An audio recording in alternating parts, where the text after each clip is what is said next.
Assalamualaikum. Welcome to Junior Art and DIY. So guys, today we are making a mask.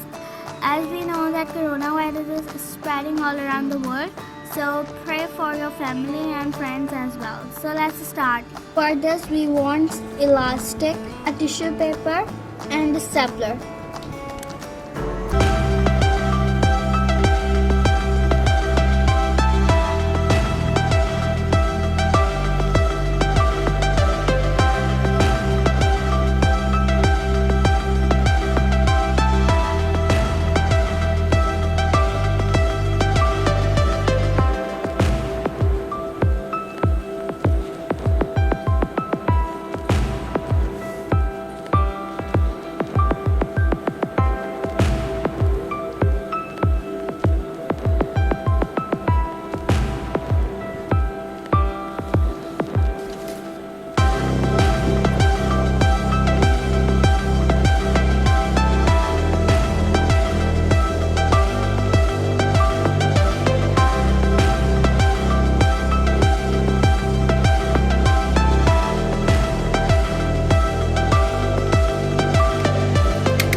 So guys, if you like our video, so please subscribe and share it with your friends, and don't forget to comment